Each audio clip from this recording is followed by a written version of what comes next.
Hi ನಮಸ್ಕಾರ. ಅಲ್ಲಿಂದ ನನ್ನ ಕನ್ನಡ ಚಾನಲ್ಗೆ ಸ್ವಾಗತ. ಈ ದಿನ ತುಂಬಾ ರುಚಿಯಾದಂಥ ಕ್ರಿಸ್ಪಿಯಾಗಿ ಮತ್ತು ಸಾಫ್ಟಾಗಿ ಅಕ್ಕಿ ರೊಟ್ಟಿನ ಯಾವ ರೀತಿ ಮಾಡೋದು ಅಂತ ನೋಡೋಣ. ತುಂಬಾ ತೆಳುವಾಗೂ ಮಾಡ್ಕೋಬೋದು. ಪೇಪರ್ ಮೇಲೆ ತಟ್ತೀರ ಹಾಗೆ ಹೆಂಚು ಮೇಲೇ ತಟ್ಟಿ ಮಾಡಿರೋವಂಥದ್ದು.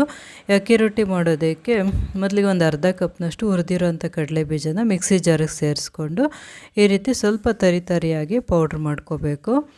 ಇದನ್ನು ಒಂದು ಬಟ್ಲಿಗೆ ಸೇರಿಸ್ತಾ ಇದ್ದೀನಿ. ಅದೇ ಮಿಕ್ಸಿ ಜಾರಿಗೆ ರಾತ್ರಿ ಉಳಿದಿರುತ್ತಲ್ಲ ಅನ್ನನ ಮಿಕ್ಸಿ ಜಾರಿಗೆ ಸೇರಿಸ್ಕೊಂಡು ಸ್ವಲ್ಪ ನೀರನ್ನು ಹಾಕ್ಕೊಂಡು ನೈಸಾಗಿ ರುಬ್ಕೋಬೇಕು. ಅನ್ನ ಇನ್ನೂ ಸ್ವಲ್ಪ ಹೆಚ್ಚಿಗೆ ಹಾಕ್ಕೊಂಡು ರುಬ್ಬಿಬಿಟ್ಟು ಸೇರಿಸ್ಕೋಬೋದು. ನೋಡಿ, ಈ ರೀತಿ ನೈಸಾಗಿ ರುಬ್ಕೊಂಡಿದ್ದೀನಿ. ಇದನ್ನು ಈಗ ಬಟ್ಲಿಗೆ ಸೇರಿಸ್ಕೊತಾ ಇದ್ದೀನಿ. ಅನ್ನ ಹಾಕಿ ಮಾಡೋದ್ರಿಂದ, ಅನ್ನನ ಈ ರೀತಿ ರುಬ್ಬಿಬಿಟ್ಟು ಮಾಡೋದ್ರಿಂದ ರೊಟ್ಟಿ ತುಂಬಾ ರುಚಿಯಾಗಿರುತ್ತೆ. ಮತ್ತು ಅಕ್ಕಿ ರೊಟ್ಟಿ ತಿನ್ನೋದಕ್ಕೆ ಗಟ್ಟಿ ಅನ್ನೋರಿಗೆ ಈ ರೀತಿ ಅನ್ನ ಹಾಕ್ಬಿಟ್ಟು ಮಾಡಿದ್ರೆ ಅದು ತುಂಬಾ ಸಾಫ್ಟಾಗಿರುತ್ತೆ ಮತ್ತು ಕ್ರಿಸ್ಪಿಯಾಗೂ ಬರುತ್ತೆ. 2 ಸಣ್ಣದಾಗಿ ಕಟ್ ಮಾಡಿರೋಂಥ ಈರುಳ್ಳಿನ ಸೇರಿಸ್ತಾ ಇದ್ದೀನಿ. 1 ಕ್ಯಾಪ್ಸಿಕಮ್ನ ಸಣ್ಣದಾಗಿ ಕಟ್ ಮಾಡಿ ಸೇರಿಸಿದ್ದೀನಿ. ಜೊತೆಗೆ ಒಂದು 7-8 ಎಸಳಿನಷ್ಟು ಕರಿಬೇವಿನ ಸೊಪ್ಪನ್ನ ಸಣ್ಣದಾಗಿ ಕಟ್ ಮಾಡಿ ಸೇರಿಸ್ಕೋಬೇಕು. ಮೆಂತ್ಯ ಸೊಪ್ಪನ್ನು ಸೇರಿಸಿದ್ದೀನಿ. ಇದು ಇದ್ದರೆ ಸೇರಿಸ್ಕೋಬೋದು, ಇಲ್ಲಾಂದರೆ ಸ್ಕಿಪ್ ಮಾಡ್ಬೋದು. ಕೊತ್ತಂಬರಿ ಸೊಪ್ಪು ಎಷ್ಟು ಬೇಕೋ ಅಷ್ಟು ಸೇರಿಸ್ಕೋಬೋದು. ಖಾರಕ್ಕೆ ಎಷ್ಟು ಬೇಕೋ ಅಷ್ಟು ಹಸಿಮೆಣಸಿನ್ಕಾಯಿನ ಸಣ್ಣದಾಗಿ ಕಟ್ ಮಾಡಿ ಸೇರಿಸ್ಕೋಬೇಕು. ರುಚಿಗೆ ಬೇಕಾದಷ್ಟು ಉಪ್ಪನ್ನು ಸೇರಿಸ್ಕೊಂಡು ರೊಟ್ಟಿಗೆ ಎಷ್ಟು ಬೇಕೋ ಅಷ್ಟು ಅಕ್ಕಿ ಹಿಟ್ಟನ್ನು ಸೇರಿಸ್ಕೋಬೇಕು. ಇದಕ್ಕೆ ಸಬ್ಸಿಗೆ ಸೊಪ್ಪು ಇದ್ರೂ ಸೇರಿಸ್ಕೋಬೋದು, ತುಂಬಾ ರುಚಿಯಾಗಿರುತ್ತೆ. ಈಗ ಅಕ್ಕಿ ಹಿಟ್ಟನ್ನು ಸೇರಿಸಿದಾದ್ಮೇಲೆ ಚೆನ್ನಾಗಿ ಮಿಕ್ಸ್ ಮಾಡ್ಕೋಬೇಕು. ಎಲ್ಲ ಚೆನ್ನಾಗಿ ಕಲಸಿದ್ದಾದಮೇಲೆ ಇದಕ್ಕೆ ನೀರನ್ನು ಸ್ವಲ್ಪ ಬಿಸಿ ಮಾಡಿಕೊಂಡು ಸೇರಿಸ್ಕೋಬೇಕು. ತುಂಬ ಬಿಸಿ ಮಾಡಬಾರ್ದು. ತುಂಬ ಬಿಸಿ ಮಾಡಿಬಿಟ್ರೆ ರೊಟ್ಟಿ ಚೆನ್ನಾಗಿರೋದಿಲ್ಲ ತಿನ್ನೋದಕ್ಕೆ, ತುಂಬ ಮೆತ್ತಗೆ ಬಂದುಬಿಡುತ್ತೆ. ಅದಕ್ಕೆ ಸ್ವಲ್ಪ ಬಿಸಿ ಮಾಡಿಕೊಂಡು ನೀರನ್ನು ಸೇರಿಸ್ಕೊಂಡು ಚೆನ್ನಾಗಿ ಕಲಿಸ್ಕೋಬೇಕು.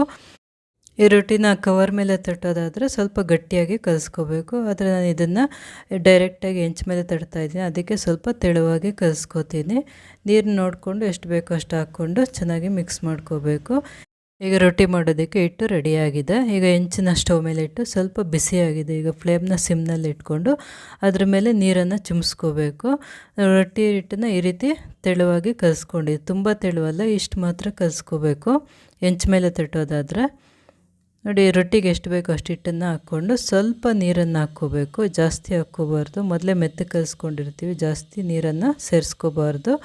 1.5 ಸ್ಪೂನಷ್ಟು ನೀರನ್ನು ಸೇರಿಸ್ಕೊಂಡು ಚೆನ್ನಾಗಿ ಸ್ಪ್ರೆಡ್ ಮಾಡ್ಕೋಬೇಕು. ಅದನ್ನು ತೆಳುವಾಗಿ, ಎಷ್ಟು ತೆಳುವಾಗಿ ಬರುತ್ತೋ ಅಷ್ಟು ತೆಳುವಾಗಿ ರೊಟ್ಟಿ ಹಿಟ್ಟನ್ನು ಸ್ಪ್ರೆಡ್ ಮಾಡ್ಕೋಬೇಕು. ಈಗ ಬೇಯೋದಕ್ಕೆ ಎಣ್ಣೆನ ಎಣ್ಣೆ ಸ್ವಲ್ಪ ಹೆಚ್ಚಿಗೆ ಹಾಕ್ಕೋಬೇಕು ರೊಟ್ಟಿ ಬೇಯೋದಕ್ಕೆ.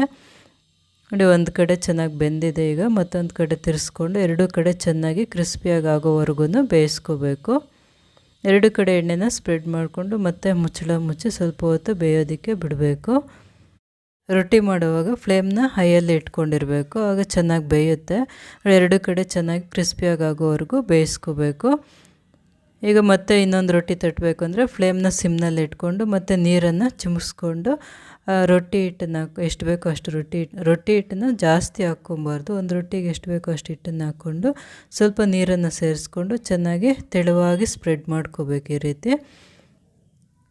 ಈಗ ಎಣ್ಣೆನ ಸೇರಿಸ್ಕೊಂಡು ಮುಚ್ಚಳ ಮುಚ್ಚಿ ಸ್ವಲ್ಪ ಹೊತ್ತು ಬೇಯೋದಕ್ಕೆ ಬಿಡಬೇಕು. 2 ಕಡೆ ಚೆನ್ನಾಗಿ ಕ್ರಿಸ್ಪಿಯಾಗಿ ಆಗೋವರೆಗೂ ಬೇಯಿಸ್ಕೋಬೇಕು.